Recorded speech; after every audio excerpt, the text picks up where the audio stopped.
Hi, everyone. Welcome back to Performing Academy's Wednesday workshop series. I'm Haley Alicia, Performing Academy teaching artist.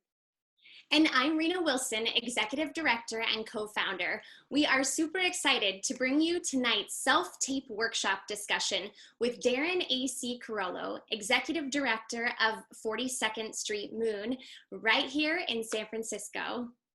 And don't miss our Q&A series this Friday at 4 p.m. where I will be bringing on New York casting director Rachel Wagner and also former Performing Academy teaching artist. And join us Sunday evening at 7 p.m. for Live from the Living Room. It's an NYU evening featuring Julie Craig and PA students who are attending NYU.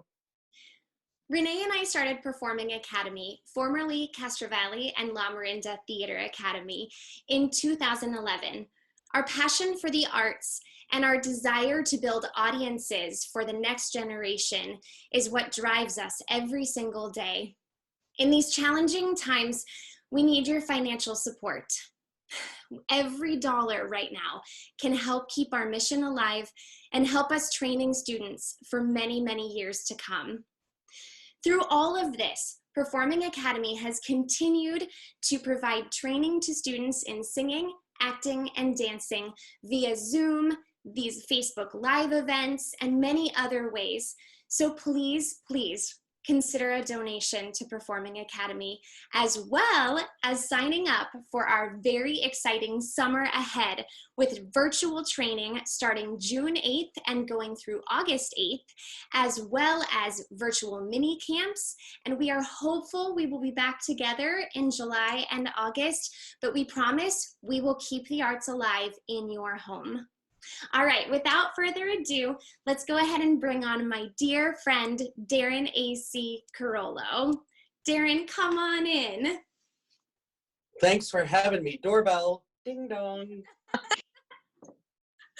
Hi, one thing I want to say really quick, because a lot of people don't understand this in the donor culture. So like $5 helps, right? $50 helps more. $500 helps a ton. $5,000 changes lives. But $5 is helpful. So if that's what you can give to Performing Academy, I'm going to give at least 10 times that amount. So you should at least show, and I'm an artist. So you better give at least $50. You're the greatest. That's why I love you so much. Thank you.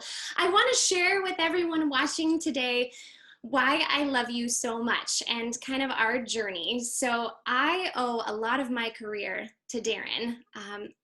When I graduated from San Jose State, I auditioned for Diablo Light Opera Company's production of My Fair Lady, and Darren cast me as the dance captain and a featured dancer in the show.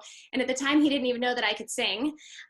He just thought I was a dancer, which is kind of fun. And we became fast friends, and he's also the reason that Renee and I became friends, because he cast us both in Peter Pan, where I played Wendy and she played Tiger Lily. And without that experience and that relationship, this company would not exist, and we wouldn't have touched thousands of students' lives through the arts without you, Darren. So thank you for believing in me all those years ago and for giving me this opportunity. And thank you for being here today and talking about self-tapes, which I'm super excited to learn about, because this is a whole brand new world for me too. I was telling Haley earlier this week, I've never done a self-tape.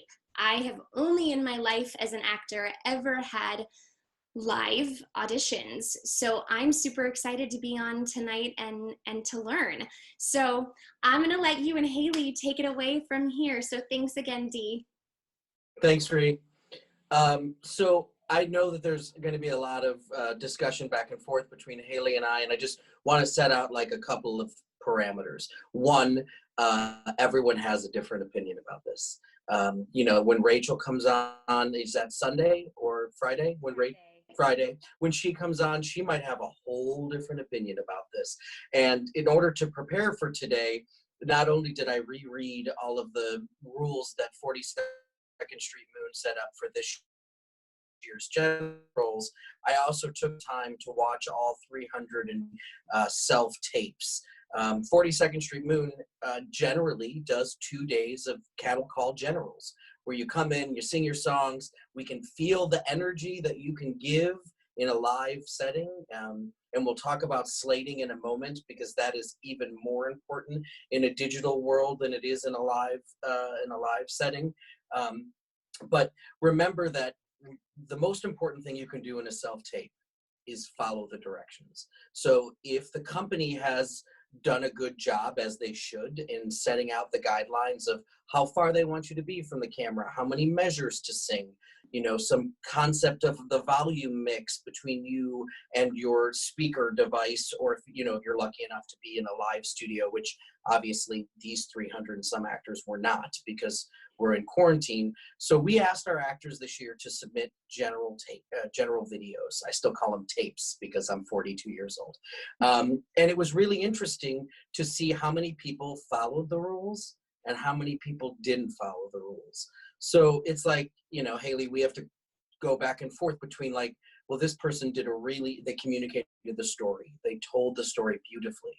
But part of why Moon asks for a full body shot is because this guy only likes performers that can be grounded.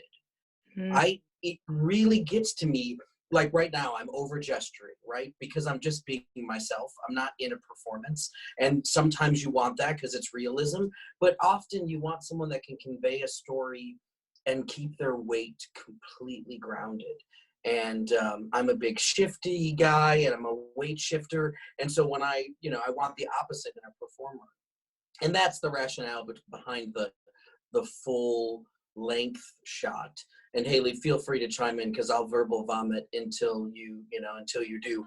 But the rule following is critical, because there are some companies and there are some artists and artistic directors that would rule you out just because you didn't follow one of the rules. And I'm like a human being first. So if you don't follow a rule and I'm still compelled by your performance through a screen, which is not how live theater is supposed to be, then I'll probably forgive that. I might make a note that you didn't follow that rule, because it might lead to an actor that doesn't take direction, right? And that collaboration is really, really important, and so another big thing with self-tape is like, do a test. Make a tape, or make your recording and send it to 4 or 5 people that you trust after you watch it and feel good about it, before you ever send it off to the company. Because you never know what you're going to what you don't see in yourself that someone else can see in watching you. A nervous tick, a note that you thought you sounded great at, and it comes across in the YouTube video as tinny because of the area that's surrounding you. And that's a whole nother thing, and we'll get more to that. But sharing your audition with other people first is a really big, it's like a no-brainer to me, but that's, only because we've been doing this. Oh, I lost you for a second, Darren. You still with us? This is all so much great information. I hope everybody at home is taking note. Let's see. So just to quickly reiterate, we're paying attention, we're taking notes. So if anybody at home is watching along and you're curious, I would say take a look at 42nd Street Moon's website and say, what did they line out specifically about how they want their self-tapes? Do they want a full body or a partial body? So like Darren was saying, he specifically wants the full body so that he's able to make sure that you're grounded and that you're present in that space. But there are going to be other ones who are going to say, we want 3/4 or we want half body. Like I know I did, I submitted for a general audition called UPDAs, which are the United Professional Theater Auditions. And for them, they more specifically wanted half body. Darren, are you back with us? I am. This is, we just doubled the size of our internet, or the speed. And I swear this is the first time in 16, but am I back? I think we've got you now. Okay. Perfect. Did I say anything that made sense? And what was the last thing? 100%. Yes, that was all. I was just reiterating how, it's just so important to make sure that you're taking note. And I have had to, and I did these things called updoes in Memphis, and they asked, can we have half body? It's just going to be so specific, and that's why it's just important that you don't just click send on everything. And so going back, you mentioned earlier how important your slate is in these times, since we're not walking into the room anymore and having that personal eye-to-eye connection. So can you touch a little bit on why you think a slate is so important, and if for Moon's slate, why you wanted to include that information that you asked people to share in their slate? So slating for me it's the only part of the audition process where the actor gets to be themselves. Mm-hmm. And so I definitely find that there are some actors that are uncomfortable being themselves, but then they're really magical storytellers, right? And that's one type of actor. But then there's the type of actor that slates beautifully, and I feel like I'm having a conversation with them already. And I might tag them and say, would be good in interview scenarios, or would be good in press scenarios. That's not to say that the other kind of actor cannot do that. But the slate in the digital world is the closest thing we get to an introduction to you if we haven't already met you. So the pace of which you speak, and I am horrible at this because I am a fast talker, like that's really, really critical because we are consuming this through a digital lens. So enunciation is super important in that slate. If you don't, it's mumbled, and then I'm already thinking, oh my gosh, the most important thing we do is say the words and sing the lyrics. And if we can't understand either of those. So the slate also is important for me because it conveys confidence, and it can convey warmth. And yes, it's really hard to tell on a screen those two things, but after watching 320 of them recently, you can see who was good at that and who wasn't good at that. And then it was interesting to see who then botched their audition and had a great slate, and vice versa. But the last thing that the slate does is when I mentioned it earlier, is this confidence factor, right? So obviously nerves get in the way, and one of my favorite performers of all time, who's on a picture right there, Bernadette Peters, says she still gets nervous every time she comes out on stage. And I really value and appreciate that. And obviously with Bernadette Peters, there's a confidence to that nervousness. And so I want to see how the actor is channeling the nerves. And this is where the self-tape, Haley, is really cool, right? Because you don't get one shot at a self-tape. There isn't a reason why you don't drill it until you feel good and confident about it, because you're controlling when you click send on it. The other thing to know about a self-tape is you never know when someone's going to share it. So you want to be crisp and professional. And even if you know the person you're sending the tape to, and I could call out a couple of actors here who knew that they were sending their tape to Daniel and I, so they made, to them appropriate comments, but to us, like, well, we're not playing the buddy game right now. We're going to cast and bring on the best people. And if I was lesser of a person, I might share those videos with others, to have a laugh.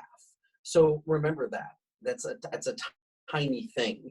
And the half body versus full body, totally people's preference. Just like, and I'm sure, Haley has thought and learned about this, there are people at the audition table that don't want you to make eye contact with them, except for the greeting. They want you to sing over them, or to the left of them, or to the right of them.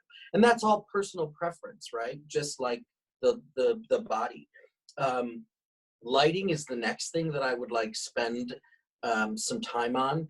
And, we're still not perfect at this, right? Even, during the sound check for this, Haley and Rena was like, oh, Darren, you got to get another light on your right-hand side. And I said, oh my God, I'm so used to doing these meetings and Facebook Lives at 8 p.m. So I figured out how to light for 8 p.m., not 5:46. And that's another reason to share your video with people you trust. So these ring lights, I want one. I'm too cheap to buy one. So I have literally 4 lamps in the house that I've taken the lampshades off, and I know how to place them where I need them. It's like you want to be able to see facial expressions. You don't want shadows. I have really deep eyes, and Lexi Lizier can tell you how to fix all of that from a makeup perspective. But for me, on these videos, I really have to make sure not only is the lighting good, but that I keep my eyes open. And I don't just be Darren, who's just like, I really have to be conscious of that. The lighting needs to be balanced. So obviously you don't want shiny spots, right? And you don't want shadow spots. I think the most natural light, the more natural light, the better. If you looked at, Rena before this started, she has all that light beaming in from the windows of her living room and her entryway. She lives 5 blocks away, so pre-quarantine we spent a lot of time together. Her family and my family are very close, and so natural light is definitely better than harsh, or halogen light generally is not great. Lights above you generally not great. But if you have a lighting designer in your house and they can throw up, or like Renee Moran's husband has that TV studio set up, take advantage. We don't care if you use your resources. So lighting. Yeah, that's such a good point. And just to continue off of that, can you touch a bit on like why it's like, because I have my ring light right here, like when it's all coming from this angle, why would that be? And the ring lights, like, look at how great, even in Haley's transition and moving of that, the ring light is worth the investment. Let's be honest. Like, videos are not going to go away. Video auditions are always going to be a thing. When Haley goes back to Manhattan, she's going to submit to Moon via tape instead of the way that we got to see her for Pajama Game. That's the reality. So why not invest? You can get these ring lights. Now, there are some cheaper knockoff ones that aren't called ring lights. Frankly, the ones that I've seen, they work really well. Obviously, the more you invest, probably the better made the product is. But you're going to get your money's worth. This isn't going to be a COVID-19 thing. Long before digital videos were the thing, a way to audition.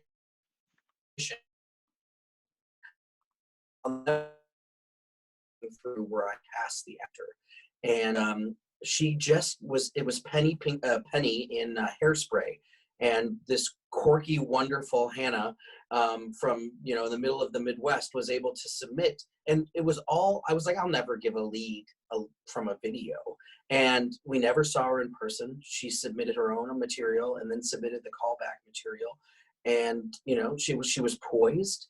She was well lit. She had a great balance with the piano. It wasn't a struggle to hear her, and she was crisp and prepared. So that's one thing that's so to the actor's advantage with the self-tape that you don't get in the studio, because we all get nervous, and even one of my favorite public speakers, President Obama, gets incredibly nervous, and you can and ah and you can sway, and and that's something that you get to control in the self-tape.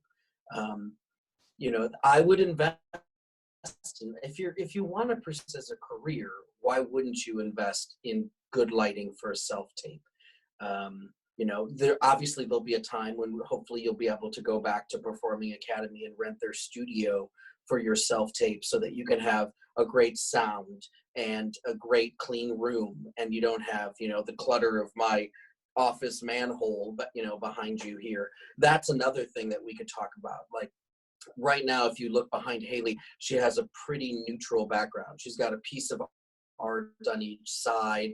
I will be honest with you, there are times when I'm watching a self-tape and it's not going so well, and I'm looking at, like, what books do they have?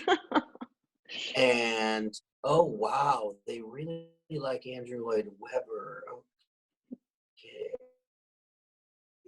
Okay. Definitely be aware of what's behind you. And obviously I don't care as much in this setting because, you know, take it or leave it, this is my advice. And it's one person's advice. And I want to make that perfectly clear. It's one person's advice. If you got 100 casting directors in a room together right now, you're probably going to get 60 pieces of advice in the end, you know, because 40% will be layovers of what other people have said. So know that this is one person who's, you know, welcoming the digital world, because look at how cool it is. There are actors submitting to Moon that would not normally submit, but because they can come to the generals via video, you know, we have people from Connecticut, people from London. So obviously it's another advantage to the self-tape, right? You can audition wherever you want to audition. Absolutely. Yeah. Thank you. This is Darren. I'm learning so much from just listening to you talk about all of this. I want to circle back quickly to just talking about, you know, the sound in a self-tape, because I think that's one of the hardest things is figuring out. That's what we, like, Rena and I have been on this journey with, like, live from the living room. And, you know, and not only are we doing self-tapes now, but there are so many different concerts and things that are happening. Like, you know, the Stephen Sondheim birthday concert was all digital. So any advice or tips or thoughts you have on finding that balance, because it is difficult with the accompaniment playing on a speaker while you're singing, or if you have a microphone, et cetera, et cetera. So I would love to hear your thoughts on that. Totally. And I mean, the Theater Bay Area, Bay Area Theater live show that's happening right now while we sit here. I mean, Lord knows how one performer, you know, sitting in their apartment in Manhattan comes on, and then the next performer comes on and they're sitting in, you know, their living room, which is covered in fabrics and has carpet. So number one, to go back to Captain Repeat, is test, check, send it to people. Okay, so 90% of the time when I'm having Zoom meetings with my co-executive director, Daniel Thomas, he's wearing what you have in your ear. And I swear I can understand him so much better. And then 10% of the time, it sounds like he's there's a haze in between him. I don't know what that is. I don't know if that's the internet that day, but that's the thing about the self-tape, is you can test that. So I would say that the location of the speaker is a really important component. So wherever you have your sound coming out of, that you're singing over, whether it's a track or you have someone on a keyboard, or even if you have someone on a piano live in your house, it's figuring out that blend and testing that blend. I will say that we just did a youth production of Pajama Game all on screen at 42nd Street Moon. And I was blown away that someone would have an iPad and great Wi-Fi and would sound like not delightful, and someone would have the same iPad and bad Wi-Fi and sound good. So you just know that this isn't a perfect science. I think it sounds best when the sound isn't coming out of the same device that's recording. I know that's a little bit Captain Obvious, but like, if you're going to be in this career forever, there isn't a reason, and it's off screen, or I would reach it, to get one of those portable speakers that has Bluetooth capability, because you can do things with that. And this is the part that blows my mind. So, and I don't know if this was Christina Lazo at Musical Theater Works or who told me about this, but like, maybe it was Ann Norland at Moon, but you can wrap things around the speaker to get a more contained sound, like a pillowcase, or you can put the speaker on your bed or a pillow instead of on a hard surface like a desk or a table, and that can control, that can help where the sound is bouncing off from. And sadly, it goes back to what we said in the first 5 minutes, right? Test. You know, being in a room that has fabric and material is generally better than being in, obviously, than like a bathroom or a laundry room, right? But being in a room that has a carpet or rug, you know, lots of drapery, can be super helpful. But then you look at the Sondheim thing, Haley, and what did they do to solve half those sound problems? They hung bed sheets. And my board president loves that Sutton Foster's bed sheets look like toilet paper, because he thought she was going for, because they're beautiful linen, right? But it was like a little see-through, like 2-ply. she got a joke about the toilet paper in quarantine at the same time. But like, there's solutions at your house. You can hang a comforter behind you. There are lots of things that you can do. And, you can tape and send it to me first and say, watch this, and I can give you tons of feedback. And that Renee and Rena will do that for Performing Academy students. They would do it for perfect strangers. Seek out a professional's opinion. Did we answer the sound question? Or Totally. That is such a great point. I had never even thought about it. I mean, you have to just consider that like sound travels in waves, right? So if you have a bunch of hard surfaces, it's gonna boing, boing, boing, boing, boing, boing, boing. But you can just like, as my dear friend Matt Leibowitz says, you can idiot proof yourself and just make it as easy as possible. Well, he's a perfect example of who you can send I mean, Leibowitz is one of the best vocal coaches in the world, let alone the Bay Area, and a dear friend, so I can talk mean about him at the same time. But the other thing about sound that I want to talk about, and this is where Leibowitz and wonderful people like Dave Dabrowski and Alex Perez and Aaron Allen can come in handy, it does help to have your own track. So the disadvantages to like a karaoke track or to a track that was made for somebody else is that track can control you. That track can control your tempo. That track can control if you want to take a breath, where you want to take a breath. So I think it's worth it to invest in $50 to $100 in some of your favorite audition tracks. I don't know if Leibowitz does this, but a lot of voice teachers will make you tracks as part of their voice lessons. And that's hugely valuable, right? Because then you're getting to take, especially if they talk on the track, you're getting to take that lesson back home with you. And then of course you want a track where there is no coach, Leibowitzing you. We verbed that. I like that, Leibowitzing. Oh, I hope Terry hears that. Matt's mom, like, be conscious of all of those things. I mean, a track is like the ring light. If you're going to do this as a career, it's worth the investment. Absolutely. And we at Performing Academy have teachers that are available, like Claire and Sierra, who make tracks too. There are so many courses. Sierra D, she's magical. Yeah. She'll give you a good track.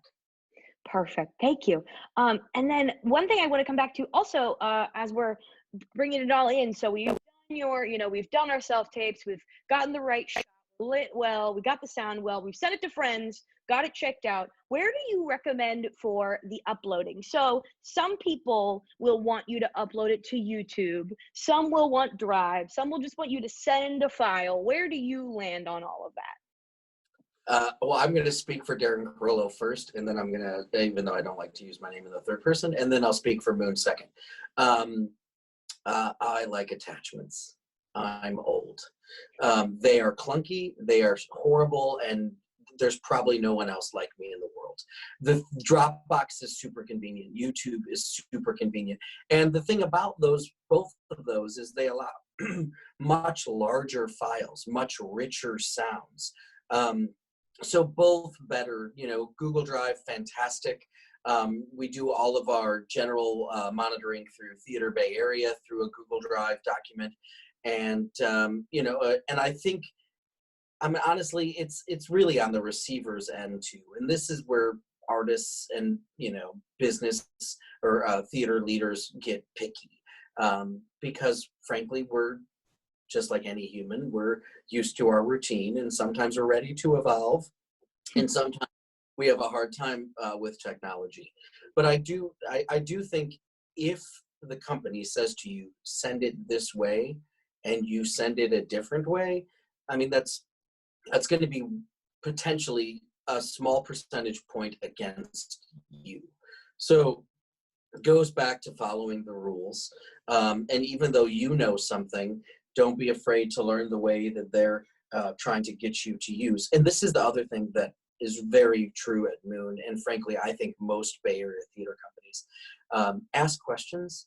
Like, Mm. we probably already have the answer typed out because we probably already answered it, and we're going to copy and paste. Like, there are things, there were so many smart questions from our first, onslaught of digital submissions that we were like, "Ooh, update the website to put this wording in here, and let's fix the form for the next 10 people that are going to download it."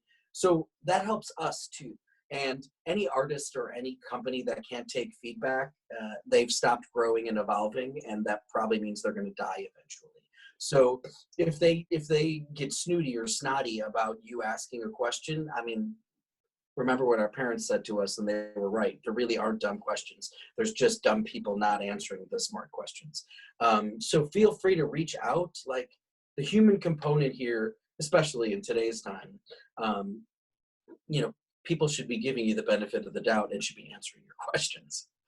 I love that. I think that's so true. I think a lot of the times, when we're auditioning, right, we're sharing this piece of ourselves, and so we're always worried about, am I going to come off this stupid, like, this way if I ask and then you don't, and then you do it wrong, and it's like, oh well, I could have just asked and saved myself the trouble. But it is empowering to have the permission to ask. So thank you for bringing that up. That's a good point. Let your personality through. The way that Haley just, is herself unabashedly. That's what I want in your slate. I want your personality to eke through. Now, if you're a monotone and you're pretty dull, then I'm probably gonna call you vanilla because that's a boring flavor of ice cream, even though it's but so, obviously you don't want to be you don't want to be too like, but you do want your personality to come through, especially in the opener and the closer. I like a little bit of a closer. I like a I'll see you later, or hear from you soon. I know that's weird, and we didn't at Moon, that wasn't a thing, but I don't know. There's something about the fact that we are humans first. Like, I still say hello and goodbye, and I still wave to people across the street. And so letting your human component come through in the digital world is a really great thing. I mean, obviously, your resume speaks volumes. I will still look at someone's resume, and if I see that they've been in a geographical setting for like 10 years and they've never worked with a director twice, I mean, that speaks volumes just as much as your slate can speak volumes. Your email is really important too. Like, if the digital submission says, I want you to send the link only, don't put a bunch of flowery language in an email. We're just, generally, if they ask that, they're not reading it. They're going to the heart of the matter. And the other thing to remember is the digital audition takes more time for the other people on the table. We didn't have to commute to the physical auditions, but I'm also not stopping someone's video. I'm watching it all the way through because I never know when I'm going to be surprised. And if you're in the room with me and you go over 32 and I've asked you for 32, I'm cutting you off at 34 probably, right? Just know that, those, little side things. The other thing to upload is to make sure that the upload worked. And that's part of the testing, right? I can't tell you, I would say probably, I wish Daniel were here right now. I don't know, probably 10% of all the Moon videos that were submitted with a May 1st deadline, we went to click on and we couldn't get to. Now we're cool, so we sent an email to all of the, those 30 or 40 actors, whatever it was, and said, just so you know, what you sent us expired or didn't work, or and a couple of those emails back were like, dummies, you didn't do, and that's great. We're always learning, right? No, that's such a good point too. It's with Google Drive and everything now too. It's confusing. It's like you have to check all of the settings. It's like coming back to Matt Leibowitz, right? Idiot proof yourself. Like, make it so simple to get through. Darren, while wrapping up, I want to circle back. I think you make such a great point about bringing a human aspect to the video, because it can feel very impersonal. Like, right now when I'm talking to you, I have the advantage of being able to see you and interact. But when I have, this little guy in front of me, it's like, oh, okay, here I am. And if you could just wrap us up with an idea of like how we can continue. I think one of the hardest things about the situation is how we are separated from people. And like, I'm an actor who loves being in the room. I love being in the room and connecting with people. And so it's been a transition for me to step back and be able to find that love when I'm doing my own work. And so if you just have any thoughts on that, or things that you have noticed actors have done, like you said, like the wrap up and just saying like, thank you, just remembering we're still people having a conversation, even though it's video. Just any thoughts on that? Well, one was, my first piece of advice was exactly what you just said. We say thank you as we're leaving an audition room almost all of the time. Thank you are two of the most important words in live theater, in collaboration. So like, that is cool. And it's so funny you asked me this question today, even as I prepared for today, because the 20 minutes prior to joining the Performing Academy on Facebook Live, my partner was videoing me for a 42nd Street Moon video. We're just asking audience members to help us build a dream season as a way to interact with them during the quarantine. And we did the first take, and I sent it to my co-executive director, and he said, oh, that's got to be landscape. Okay, well, no one told me that, fine. So we go and we do it in landscape. And the first time we do it in landscape, I'm like, I don't think this is me. You know, she was in the room with me, and I said, watch this. Does this seem like me? And she's like, and so you do it again, because it's got to, especially when you're being yourself. But like, imagine singing some of the most emotional songs in musical theater, and you just go totally technique, right? If you go totally technique 90% of the time, you lost some of the story probably. So it's really important to hit the notes, obviously, and to sing them the way that the composer has asked you to sing them. But it is also important to convey the story and to tell the story. And that's where that device gets in the way. And that's why I would say, you know, especially if you have friends in the business, or even better, competitors that would, I don't think of theater as competition and from a theater company perspective, but I know actors think, well, I'm an ingenue and I show up to the audition and I got 74 other ingenues. Well, that ingenue that is at those auditions with you, become friends with them, and then send them your self-tapes and let them send them their self-tapes, and you will see what you can pick up on and what you can benefit. And all of this is in the name of collaboration and sharing. So it goes back to rule 1, 2, and 3. Follow the directions, share your stuff in advance, and be as warm as possible as you can in this digital setting. The slate is like a diet monologue. Even though you're yourself, it shows how you talk. And you know, obviously slates are rehearsed, you know, so are curtain speeches rehearsed. But there's also things in the moment in an audition room, like you get a smile from someone, and like let yourself get the smile in the self-tape.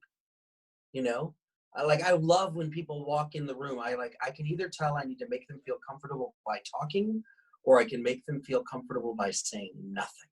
Whether they're my friend, I've never worked with them, I've never liked them on stage, whatever it is, like, that's the, you know, I mean, look at Rena Wilson, and he doesn't get more human than that.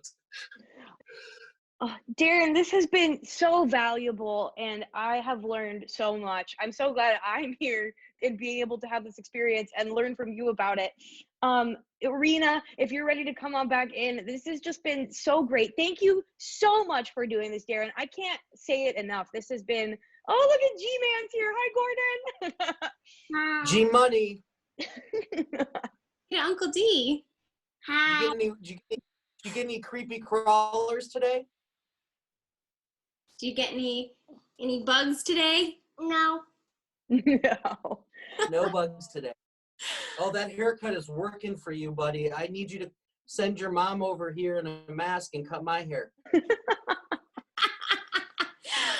Oh, Darren, this has been so informative. I'm just so grateful for you. Thank you so much for taking the time.